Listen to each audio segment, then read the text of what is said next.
নমস্কার, কেমন আছেন সবাই? আমি ভীম জয় একাদশী সম্বন্ধে বলবো। 2025 ভীম জয় একাদশী 25শে মাঘ 8ই ফেব্রুয়ারি শনিবার এই ভীম জয় একাদশীর সময়। আর পরের দিন 9ই ফেব্রুয়ারি রবিবার 9:59 মধ্যে আপনারা সবাই পালন সেরে নেবেন। এই ভীম জয় একাদশীর নাম ভীম জয় একাদশী হলো কি করে? আসলে এর নাম জয় একাদশী, কি করে তা ভীম জয় একাদশী হলো সে কথা আমি আজকে আপনাদের কাছে বলবো। এই একাদশীর অনেকগুলি নাম আছে। কেউ বলেন শুক্লা একাদশী, কেউ জয় একাদশী, কেউ বলেন ভীম একাদশী, আবার কোথাও আছে একে ভৈমী একাদশীও বলা হয়। কিন্তু ভীম জয় একাদশী নাম হলো কি করে সেটা আমি আজকে আপনাদের কাছে বলবো। কথিত আছে যে কুন্তী মাতা নিয়ম করে প্রত্যেকটি একাদশী পালন করতেন, আর তাই তিনি সমস্ত একাদশীতে সকালবেলা স্নান করে উপবাস করতেন। এমনই মাঘ মাসের প্রচন্ড ঠান্ডায় সকালবেলা কুন্তী মাতা স্নান করে কাঁপতে থাকেন। তা দেখে তার মধ্যম পুত্র ভীম ভীষণ রেগে যান। তখন তিনি ঠিক করলেন তার মাতাকে তিনি এত কষ্টে এত ঠান্ডার মধ্যে তিনি স্নান করতে দেবেন না, তিনি এই পুকুরের জলকে সম্পূর্ণ গরম করবেন।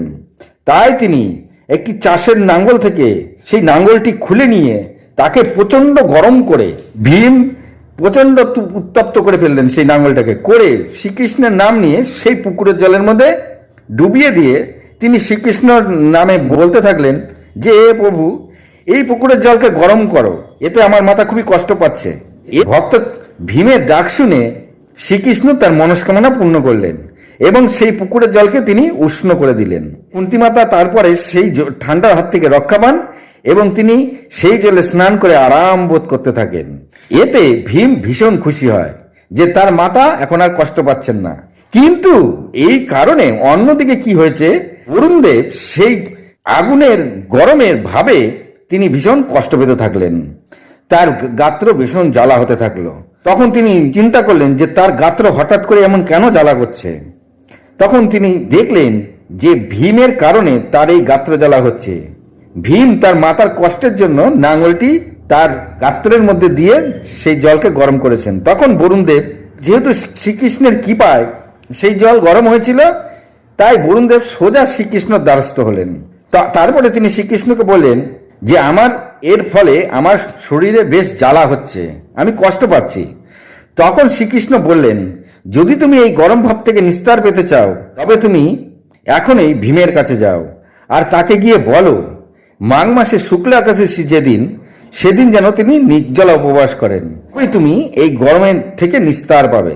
শ্রীকৃষ্ণের এমন উপদেশ পেয়ে বরুণদেব তড়িঘড়ি সোজা ভীমের কাছে এসে উপস্থিত হলেন। তখন তিনি ভীমকে এই মাঘ মাসের শুক্লা একাদশী বা জয় একাদশী নির্জলা উপবাস করার কথা অনুরোধ করলেন, আর তিনি তার কথা গাত্র জ্বালার কথাও ভীমকে সমস্ত কিছু বললেন। তখন ভীম বরুণদেবের অনুরোধ শুনে খুবই কষ্ট পেলেন এবং তিনি বরুণদেবকে কথা দিলেন, নিশ্চয়ই আমি এই শুক্লা একাদশী পালন করব সম্পূর্ণ নির্জলা। আর তাতেই তিনি সম্পূর্ণ নিষ্ঠা নিয়ম করে জয়া একাদশী পালন করলেন। আর তারপরেই বরুণদেবের গাত্র জ্বালা অবসান হলো, তিনি আরাম বোধ করলেন। সেই থেকেই মাঘ মাসের শুক্লা একাদশী বা জয়া একাদশীকে ভীম একাদশী রূপে অনেক জায়গায় পালন করে থাকে। একেই ভীম জয়া একাদশী বলে। হরে কৃষ্ণ। ভালো লাগলে লাইক কমেন্ট শেয়ার করুন। ভালো থাকুন, সুস্থ থাকুন। নমস্কার।